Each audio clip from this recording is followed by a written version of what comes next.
Hello मेरे प्यारे बच्चों, हम यहाँ पर जेई एडवांस के पीवाईक्यूज देख रहे हैं। अभी आपको मेनली सारे पीवाईक्यूज चैप्टर वाइज देख लेना चाहिए और डेफिनेटली ये चैप्टर वाइज पीवाईक्यू आपकी बहुत ज़्यादा हेल्प करेंगे।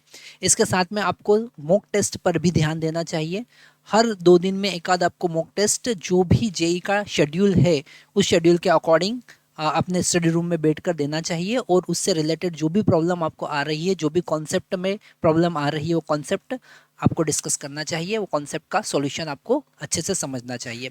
इवन जो क्वेश्चन आपने करेक्ट किए हैं उनका भी सॉल्यूशन आपको एक बार देखना चाहिए, क्योंकि हो सकता है कि हम जो मेथड यूज़ कर रहे हैं वो लेंदी मेथड हो या रॉन्ग मेथड हो, फिर भी आंसर करेक्ट आ गया हो।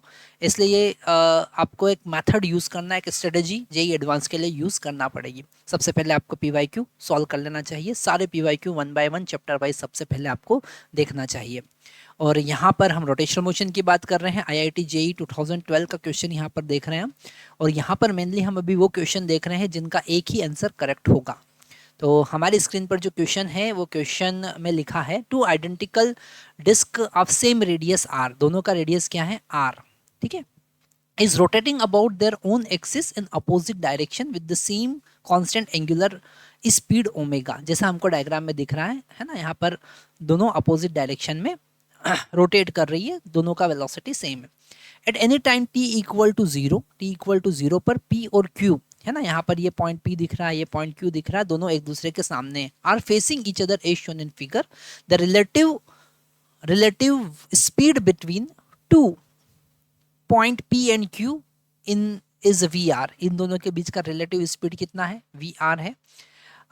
इन one time period T of rotation of disc V R as the function of the best representation. तो यहाँ पर हमको 4 ग्राफ दिख रहा है, ये हमारा ऑप्शन ए है, ये ऑप्शन बी है, ऑप्शन सी है, ये ऑप्शन डी है। तो 4 ऑप्शन है, इन 4 ऑप्शन में से एक ऑप्शन हमको चूज करना है। तो सबसे पहले अगर हम t इक्वल टू 0 की बात करें, है ना, हम यहाँ पर 2-3 पार्ट में डिवाइड करके देखते हैं अलग अलग पार्ट पर, तो हमको समझ में आ जाएगा।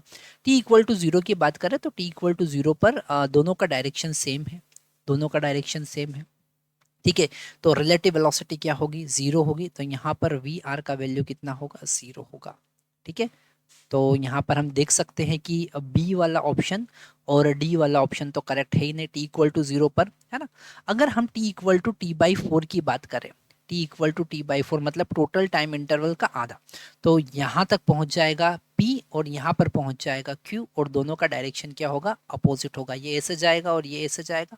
तो यहाँ पर जो रिलेटिव वेलोसिटी होगा वो 2 ओमेगा इंटू आर होगा, ठीक है, क्योंकि अपोजिट डायरेक्शन में तो ऐड हो जाएगा तो 2 इसलिए आ जाएगा, है ना। इसका ओमेगा आर इधर, ये ओमेगा आर से जाएगा और ये भी इधर ओमेगा आर से जाएगा, दोनों का डायरेक्शन अपोजिट है, ऐड हो जाएगा।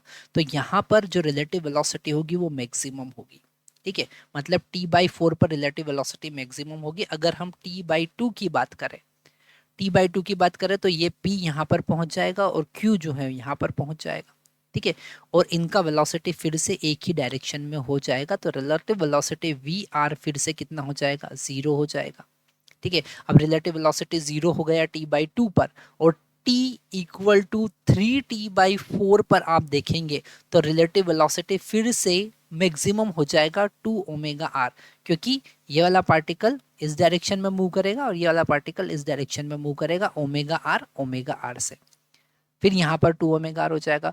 और t equal to capital T पर फिर से कितना हो जाएगा, 0 हो जाएगा, वापस से वहीं आ गए।